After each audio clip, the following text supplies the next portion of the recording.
आज एक प्रश्न के माध्यम से हम अपरिमेय संख्या सिद्ध करना सीखेंगे। प्रश्न है, सिद्ध कीजिए √3 एक अपरिमेय संख्या है। इसी प्रकार के अन्य प्रश्न भी होंगे कि √2 एक अपरिमेय संख्या है, सिद्ध कीजिए। √5 एक अपरिमेय संख्या है, सिद्ध कीजिए।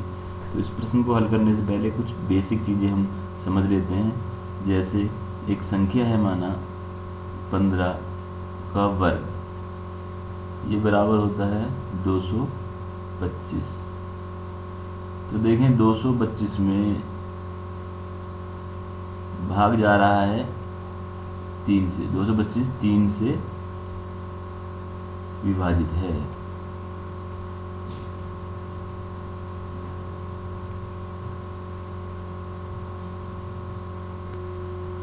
तो देखेंगे तो वो संख्या जिसका वर्ग 3 से विभाजित हो रहा है वो संख्या भी 15 भी क्या होगी, 3 से विभाजित हो जाएगी।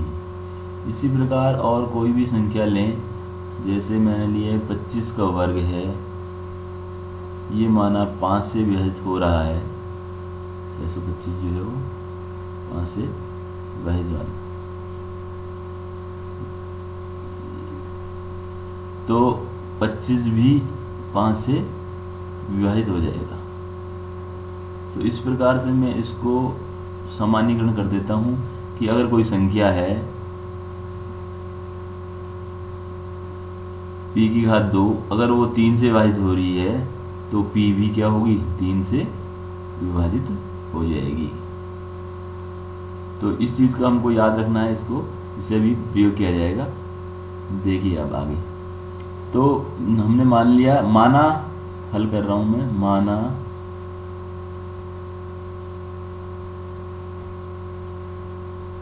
√3 एक परिमेय संख्या है, ये मान लिया मैंने,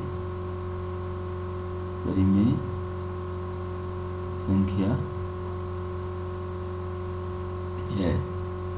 परिमेय मान करके इसे सिद्ध करेंगे, ये परिमेय नहीं है, तो यानी कि फिर ये अपरिमेय है। तो परिमेय है तो परिमेय को कैसे लिखा जाता है, परिमेय √3, परिमेय को ऐसे लिख सकते हैं p/q, और जहाँ q कभी भी 0 नहीं हो सकता, pq कोई भी पूर्णांक हो सकते हैं, ये सब क्या है, कोई भी पूर्णांक, लेकिन q 0 नहीं होगा, 0 पूर्णांक नहीं हो सकते।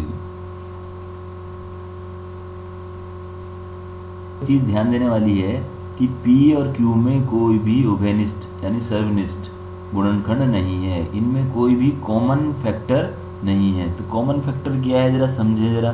जैसे कोई भिन्न है, परिमेय है कोई 6/15, तो यहाँ पे देखें जरा, इसको मैं इसको इस तरह लिखता हूँ 2 गुणा 3, और इसे लिखा 3 गुणा 5। तो ये कहते हैं यहाँ पे 3 दोनों जगह क्या है, सर्वनिष्ठ है, कॉमन है, ये उभयनिष्ठ है, इनमें, इसमें भी है, इसमें भी है। तो ये जो 2/5 है, इसमें कुछ भी कॉमन नहीं है, इनमें कोई भी कॉमन फैक्टर नहीं है। तो p और p/q जो है वो इसी तरह का है कि इनमें कोई भी उभयनिष्ठ गुणनखंड नहीं है। तो ये बहुत की फैक्टर है, इसको याद रखना है कि यहाँ पे p और q में कोई भी उभयनिष्ठ गुणनखंड नहीं है। अब दोनों ओर वर्क करने पर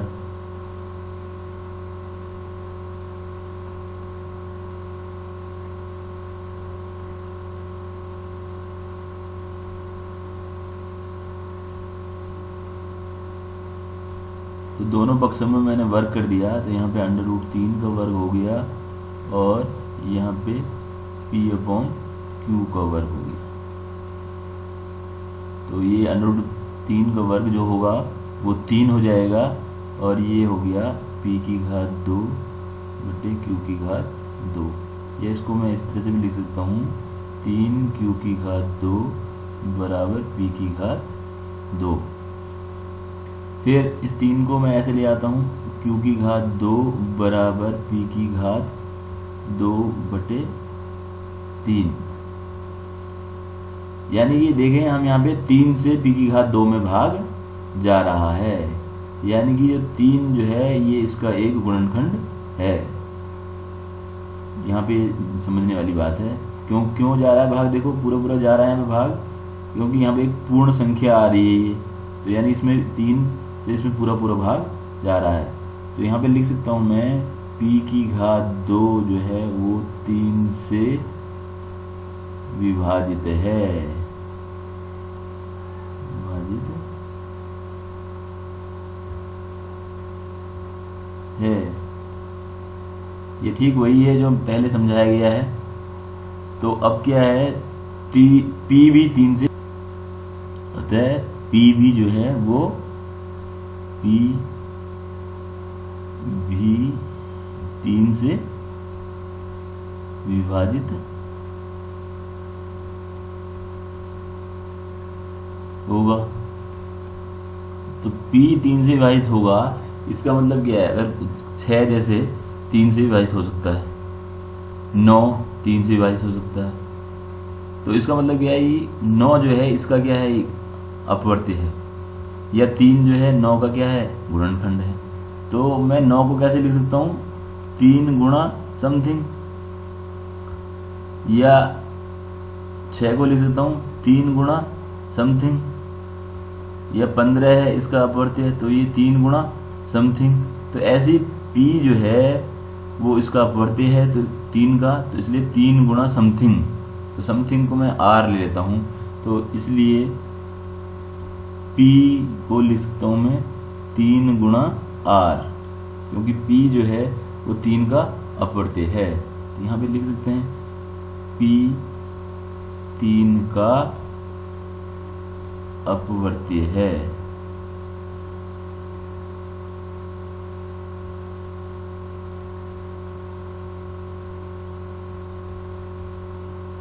तो p बराबर ये हो गया 3 गुणा r, यानी कि p की घात 2 जो हो जाएगा वो हो जाएगा 3r की घात 2। अगर वर्क कर दूंगा दोनों ओर तो ये हो जाएगा p की घात 2 बराबर 9r की घात 2। तो ये मान जो है मैं उठा करके यहाँ p की घात 2 में रख दूंगा। तो यहाँ पे समीकरण भी लिख सकते हैं, इसको समीकरण 1 मान लूँ तो यहाँ पे लिखूंगा कि p की घात 2 का मान समीकरण 1 में रखने पर इस तरीके से भी कर सकते हैं। तो ये मान मैंने यहाँ पे रखा, तो देखें, तो ये मान यहाँ पे रखा q की घात 2 बराबर ये मान हो गया 9r की घात 2, ये बटे में है 3, इसको काटेंगे तो ये हो जाएगा q की घात 2 बराबर 3r की घात 2। और फिर यहाँ पे देखें जरा इसको, ये q की घात 2 बटे 3 बराबर r की घात 2। तो ये ठीक वैसे ही कंडीशन आ गई जैसी यहाँ पे थी, p की घात 2 3 से विभाजित है, तो यहाँ पे भी यही है कि q की घात 2 अब 3 से विभाजित है, क्योंकि यहाँ भाग करने पर ये कोई पूर्ण संख्या का वर्ग आ रहा है, ये कोई पूर्ण संख्या आ रही है। और ऐसे ही फिर यहाँ पे लिखना पड़ेगा कि q जो है वो 3 से विभाजित है, तो q भी जो है वो 3 से विभाजित होगा, यानी कि जो q है वो 3 का अपवर्त्य है, या दूसरी भाषा में इसको हम लिख सकते हैं कि 3q का एक गुणनखंड है।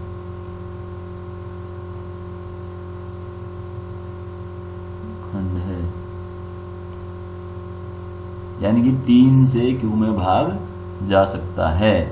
इसको भी मैं यहाँ पे सरलता के लिए यही लिख लेता हूँ कि 3p का एक गुणनखंड है, या p 3 का एक अपवर्त्य है, दोनों एक ही बात है, लेकिन भाषा की सरलता के लिए इसको मैं यहाँ लिख देता हूँ। तो यहाँ पे हम देख रहे हैं कि 3p का एक गुणनखंड है और 3q का भी एक गुणनखंड है, अतः लिखेंगे कि 3 जो है वो p और q दोनों का एक उभयनिष्ठ गुणनखंड है। तो हमने देखा यहाँ 3 जो है वो p और q दोनों का उभयनिष्ठ गुणनखंड हो रहा है, और हमने माना था कि p व q में कोई भी उभयनिष्ठ गुणनखंड नहीं है। तो ये दोनों जो चीजें हैं ये विरोधाभासी हो रही हैं, ये दोनों चीजें। यहाँ पे कहा माना था हमने कि इनमें तो कोई भी उभयनिष्ठ गुणनखंड नहीं है, लेकिन हमने सिद्ध कर दिया कि इनमें उभयनिष्ठ गुणनखंड है। तो ये दोनों विरोधाभासी बातें हैं। तो ये विरोधाभास कैसे उत्पन्न हुआ है, ये हमारी कल्पना की वजह से उत्पन्न हुआ कि जो हमने कल्पना की है कि √3 एक परिमेय संख्या है, इस वजह से उत्पन्न हुआ है। अतः ये एक परिमेय नहीं है, ये एक अपरिमेय संख्या है। तो इसको हम एक बार फिर से समराइज कर लेते हैं कि पहला इसमें क्या करना है कि हमने मान लिया कि एक ये परिमेय संख्या है, और इसमें दिखाएंगे कि इनमें P और Q में कोई भी उभयनिष्ठ गुणनखंड नहीं है।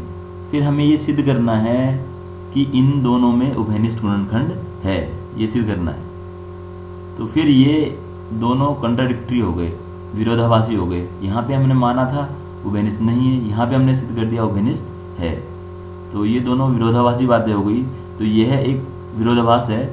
वो किस वजह से पैदा हुआ, किस वजह से उत्पन्न हुआ? वो हमारी त्रुटिपूर्ण कल्पना कि हमने ये मान लिया था कि ये परिमेय संख्या है, इस वजह से इस कारण उत्पन्न हुआ है। तो अतः ये सिद्ध हुआ कि ये परिमेय नहीं है। तो ये परिमेय नहीं है तो ये क्या है? एक अपरिमेय संख्या है। धन्यवाद।